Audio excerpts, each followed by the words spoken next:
Почитуван председатели, почитувани колешки и колеги, почитувана председателке на антикорупцијската комисија.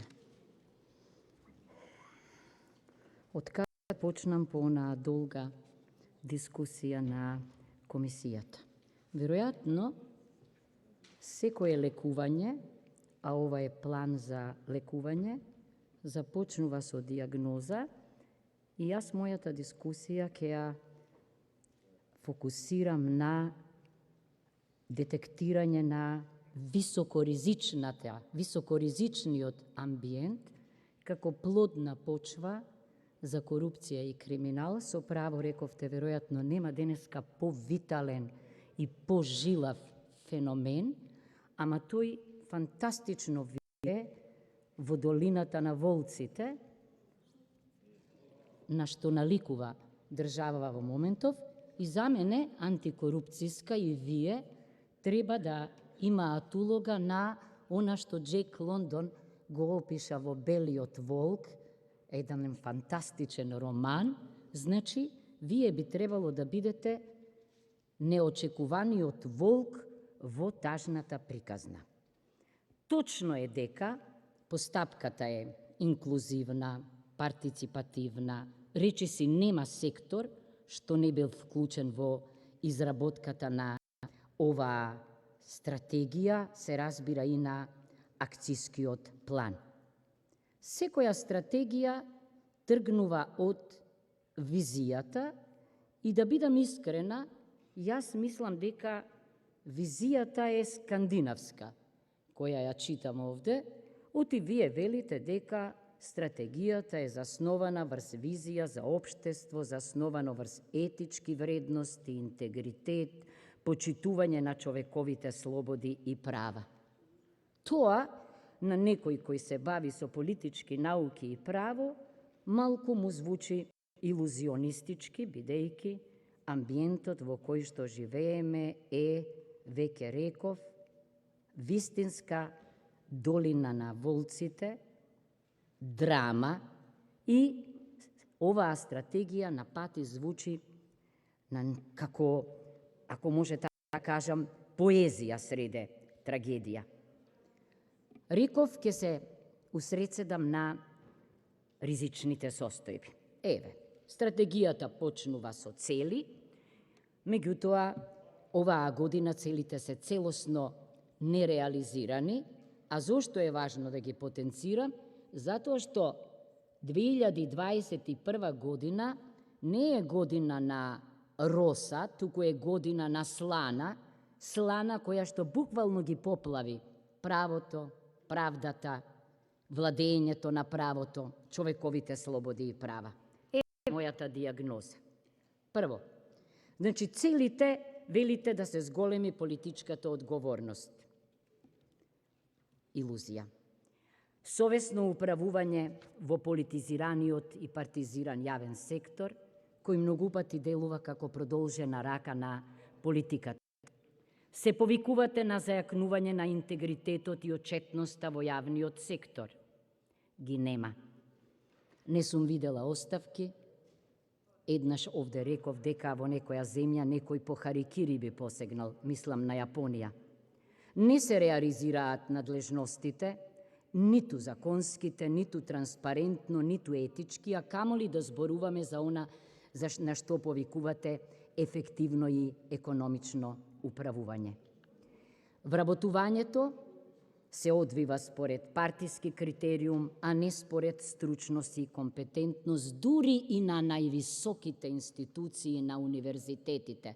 Секој ден слушаме за плагијати, за лажни дипломи, на насловни страници се некои наши универзитети во Италија, ама наместо да се преиспитуваат, се принудуваат деканите да поднесат оставки. Велат, уништете го образованието, ако сакате да ја уништите државата. Ми имаме многу универзитети, меѓутоа најголемиот од нив се фабрики за хартија, односно за дипломи потребни за политичко и партиско вработување. Контролните и надзорните механизми ги има, меѓутоа воопшто не се применуваат. Дури и овде отсуствува контролната функција на собранието. Стигаат извештаи од Државниот завод за ревизија, меѓутоа не сум видела некој да се потресе, ниту да поднесе оставка, ниту да биде поднесена кривична пријава. Никој не се вознемирува за жал од извештаите на народниот правобранител. Кога велам дека нема оставка и се промовира филозофија на несанкционирање, ќе ви дадам еден пример. Денеска или овие денови повторно се зборуваше за поштата. Никој не зборува, ги заборавивме највредните мурали на Борка Лазевски, кои што заминаа во пожарот. Поштата е еден објект од корбизијански стил, кој што е внесен во 10-те загрозени, но сетете се дали некој одговарал за пожарот, за филмските грабежи кои беа како сценарио за филм, за одбиената понуда на канадски пошти да помогнат во правната држава, бидејќи поштата е нешто што е свето, барем во Соединетите Американски држави. Со што да продолжам?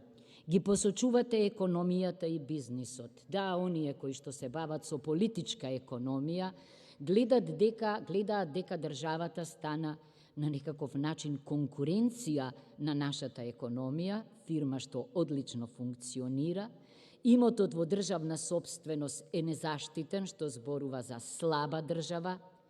Опасност постои она што е државно да мигрира бесправно во приватни раце низ клиентелистички процес. Очекуваме приватизација на државното земјоделско земјиште. За жал, транзицијата во оваа земја наместо денационализација почна со приватизација.